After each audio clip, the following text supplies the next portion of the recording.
কৃপাৰ সাগৰ প্ৰভু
Phoenix TV ৰিলেলৈ মই সংগীতা আপোনালোকক সকলোকে স্বাগতম জনাইছোঁ। আজি উপস্থিত আছোঁ এটি খুব সুন্দৰ সংগীতানুষ্ঠানৰ মাজত। আহক তেওঁলোকৰ সৈতে আমি চিনাকি হওঁ, তেওঁলোকৰ সৈতে আজি অলপ কথা পাতোঁ আৰু বিভিন্ন ধৰণৰ সুন্দৰ সুন্দৰ গীত শুনি যাম। প্ৰথমে আপোনাৰ নামটো জানিব বিচাৰিছোঁ আৰু আপুনি ক'ত থাকে, আপোনালোকৰ ঘৰৰ বিষয়ে জানিব বিচাৰিছোঁ। আচ্ছা, নমস্কাৰ, মোৰ নাম শ্ৰী প্ৰমোদ শৰ্মা। মোৰ টিহু মোজাতে ঘৰ, জলখানা গাঁও চুপা পাতিকেৰা। মই ইয়াতে পাথৰগুৱাৰীত বহু বছৰ থাকিলোঁ, গান বাজনা কৰি গুৱাহাটীতে ঘূৰি ফুৰোঁ সকলো ঠাইতে। শুক্লেশ্বৰ মন্দিৰত থাকোঁ, কামাখ্যা মন্দিৰত থাকোঁ, বশিষ্ঠ আশ্ৰমত থাকোঁ, নৱগ্ৰহ মন্দিৰত যাওঁ আৰু এনেকৈ গণেশগুৰিত আহোঁ, 6 মাইলত আহোঁ, এনেকৈ অনেক ঠাইত গান গাওঁ। এতিয়া মোৰ বয়স বহু হৈছে, 60 বছৰ হৈছে। সংগীতৰ প্ৰতি তাৰমানে মোৰ ৰাপটো বেছি। বাঁহী বজাওঁ, গান গাওঁ, দোতাৰা বজাওঁ, তবলা বজাওঁ, মই হাৰমনিয়াম বজাওঁ। এয়ে মোৰ 40 বছৰ ধৰি এনেকৈ মই কটাই দিলোঁ। মই মানে আগতে 18 বছৰ বয়সত মই দেখা পাইছিলোঁ, চকুৰে দেখিছিলোঁ মোৰ টাইফইড জ্বৰত চকু দুটা অন্ধ হৈছে। সেইদিন ধৰি মই আজি 40 বছৰ ধৰি এনেকৈ গান গাই ফুৰিলোঁ, বেং বাতিও বজাওঁ। এয়ে আৰু মোৰ কাম, এনেকৈ মই জীৱন নিৰ্বাহ কৰি আছোঁ পৰিয়ালত। গতিকে মই আকৌ অসুবিধা পোৱা নাই, কিন্তু কথা হৈছে কি এতিয়া মই নোৱাৰা হৈছোঁ। এতিয়া বোলে শিল্পী পেঞ্চন থাকে, সেনেকৈ অলপ সহায় কৰিলেও ভাল পাওঁ।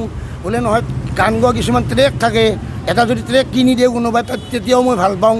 এনেকৈ ধৰণে মোৰ গানটো মোৰ নিচাধাৰী বস্তু। মানে সুখ আৰু দুখৰ বজা শিল্পীবিলাকৰ বুকুত লুকাই থাকে না, এইবিলাক তাৰমানে গানৰ সুৰেৰে তাৰমানে ৰাইজৰ মাজত বিলাই দিয়ে। গতিকে এই মই বিলাই দিবা ভাল পাওঁ। গতিকে মই লোকগীত গাওঁ, আধুনিক গান গাওঁ। প্ৰতিটো গায়কৰে মই 2-3টা গান গাব পাৰোঁ। মই মোবাইলত মুখস্থ কৰি থৈ দিছোঁ। গতিকে ভণ্টি নমস্কাৰ, যদি মোক কিবা সহায় কৰিব পাৰা কৰিবা, আৰু যদি এনেকুৱা চেনেলত কিবা গান গাব লাগে মানে মোক কথাটো জনাবা, মোৰ নাম্বাৰটো নিবা। মই কিবা যদি সহায় কৰিব পাৰা ভালেই কথা, অন্ধ মানুহ মই ভালেই। মই খুৰা, মই আৰু অলপমান কথা পাতিব বিচাৰিছোঁ যে আপুনি ক'লে আপোনাৰ 60 বছৰ হোৱা বুলি, কিন্তু আপোনাক দেখি পেলাই একদম নালাগে 60 বছৰ যেন, আপোনাৰ খুব বেছি 40-45 বছৰ যেনে লাগিছে। নমস্কাৰ নমস্কাৰ, সেনেকুৱা লাগি আছে যদি মোৰ মনটো ভালে লাগিছে। কাৰণ মই অলপ দাঁতবিলাক মানে বেয়া হৈ যোৱাৰ কাৰণে ভাবিছোঁ মোৰ বহুত বয়স হৈছে নেকি, মোৰ মনটো ভাগি পৰিছে। এই ঠিকে আছে, মোৰ যদি সেনেকুৱা লগা দেখাত আছে মোৰ মনটো আৰু ভাল লাগিলে। আপুনি ইয়াতে যিমানখিনি মানুহে আপোনাক চাই আছে বৰ্তমান, হয় হয় হয়, আপোনাক থিয় হৈ ধৰক বহুতখিনি মানুহে চাই আছে, আপোনাৰ গীত শুনি আছে। আচ্ছা আচ্ছা আচ্ছা, সকলোকে মনোৰঞ্জন কৰি আহিছে আচলতে। নিশ্চয় নিশ্চয় নিশ্চয়। যি সময়ত আমাৰ অসমৰ পৰা আচলতে যিটো আমাৰ লোক সংস্কৃতি বা আমাৰ লোকসংগীত যিটো বহুতে ইয়াৰ চৰ্চা কৰিবলৈ পাহৰি গৈছে আচলতে। এই মানে হেৰিবিলাক যিবিলাক মোৰ গুৰুজন মৰি গৈছে, মই গান শিকিছিলোঁ ধৰণী শৰ্মা, মাখি বাহা, আৰু দোতাৰা শিকিছিলোঁ মই এজন মাইকী মানুহ পবিত্ৰী তালুকদাৰ। বাঁহী শিকিছিলোঁ মই জলখানা গুণাজিৎ দাস। 40টামান প্ৰগ্ৰাম মাৰাই গ'ল এইবাৰ লকডাউনৰ কাৰণে। আচ্ছা, ইয়াৰ মাজতে লকডাউনৰ কথাৰ কাৰণে মই এটা মনত পৰে, মানে মাছবিলাকতো সকলোৱে পিন্ধিছা নহয় ভণ্টি, মইতো আকৌ দেখা নাপাওঁ না, সেইবাবে সুধিছোঁ। কিন্তু মই অলপ কথা ক'ব বিচাৰিছোঁ আৰু গানৰ সুৰ এটা দিবলৈ বিচাৰিছোঁ। মোৰ খন্তেকতে গানটো আহি গৈছে।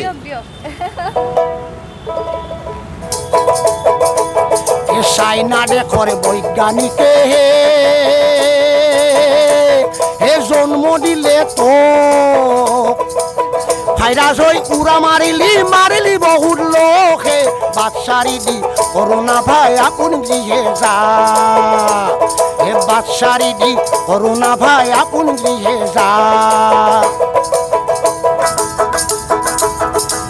চাইনা দেশত আধা মাৰিহে ইটালী সোমালি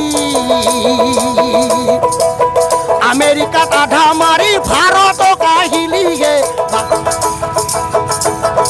হেমন্তই বোলে সৰ্বানন্দ ভাই কি কৰো পাই মোদী বোলে বন্ধ নিদিলে কোনো উপায় নাই হে বাচ্চাৰি দি কৰোণা ভাই আপোন দিহে যা হে বাচ্চাৰি দি কৰোণা ভাই আপোন দিহে যা তই আহিলি বিশ্বজুৰি লাগিল হাহাকাৰ হে বাচ্চাৰি দি কৰোণা ভাই আপোন দিহে যা হে বাচ্চাৰি দি কৰোণা ভাই আপোন দিহে যা হে বাচ্চাৰি দি কৰোণা ভাই আপোন দিহে যা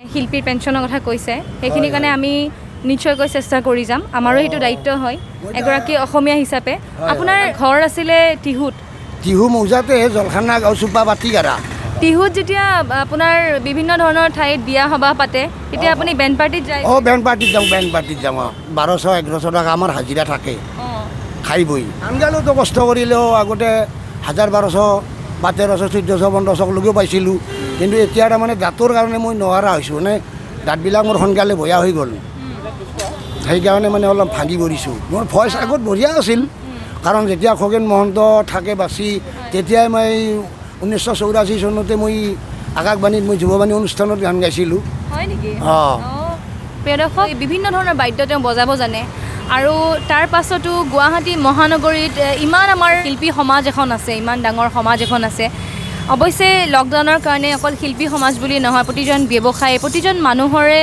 বিভিন্ন ধৰণৰ অসুবিধাৰ সৃষ্টি হৈছে আৰু তাতকৈ ডাঙৰ কথা হৈছে এওঁলোকৰ আৰু বেছি অসুবিধা হৈছে কাৰণ সদায় অসুবিধাৰ মাজতে আপোনালোকে চলি আছে তাৰে মাজত যেতিয়া আকৌ লকডাউনৰ নিচিনা কথা আহি পৰে তেতিয়া আপোনাৰ দোকান পোহৰো বন্ধ মানুহৰো কষ্ট হৈছে বেণ্ড পাৰ্টি বজাব পৰা নাই গান গাব পৰা নাই কষ্ট বহুত তাৰে মাজতে আৰু ভগৱান জীয়াই ৰাখি আছে মানে ঈশ্বৰক খাটিছোঁ যাতে ভাল দিন আহি পৰে ৰাইজৰ ভাল হয় যিকোনো গান দোতাৰত গাব নোৱাৰি কিন্তু এটা গানৰ প্ৰতি আৰু মোৰ ইণ্টাৰেষ্ট লাগে মানে এতিয়া আহিয়ে আছে মই মানে গানটোৰ প্ৰতি মোৰ সদায় ইণ্টাৰেষ্ট আহি থাকে এইটো তাৰমানে বিপিন চাওদাঙৰে গান বাৰু গাম নেকি বাৰু ঠিক আছে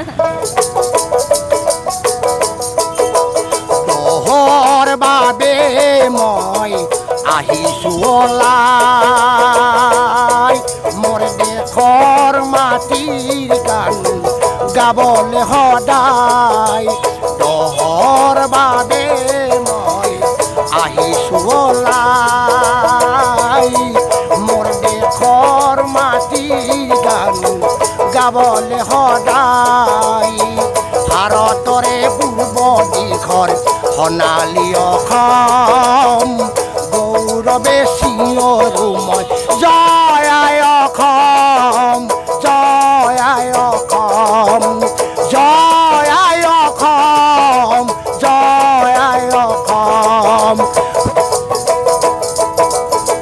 কলা কলা ডাৱৰবোৰে আকাশখন আৱৰিছে তেজাল ডেকা গাভৰুৱে বীৰ সাজে সাজিছে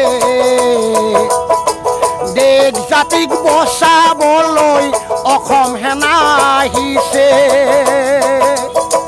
ভালে আছোঁ মই ভালে আছোঁ মই ভালে আছোঁ মই আৰু জয় আই অসম জয় আই অসম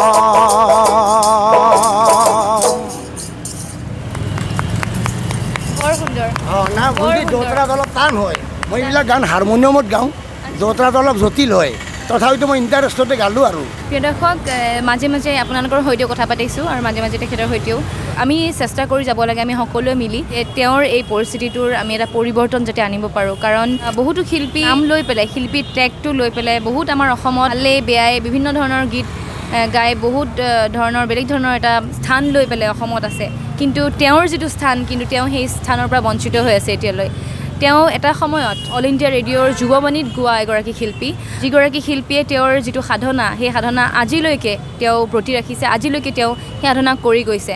পৰিস্থিতি যিয়েই নহওক, কিন্তু তেওঁৰ সংগীতৰ যিটো মায়া, সংগীতৰ যিটো প্ৰেম বা সংগীতৰ যিটো সাধনা, সেইটো কেতিয়াও এৰি অহা নাই। তেওঁ তাৰ লগত সদায় জড়িত হৈ আছে। প্ৰিয় দৰ্শক, এয়া আছিলে আজিৰ ভিডিঅ', আৰু আজিৰ ভিডিঅ'টোত আপোনালোকে দেখিবলৈ পালে এখন বেলেগ ছবি।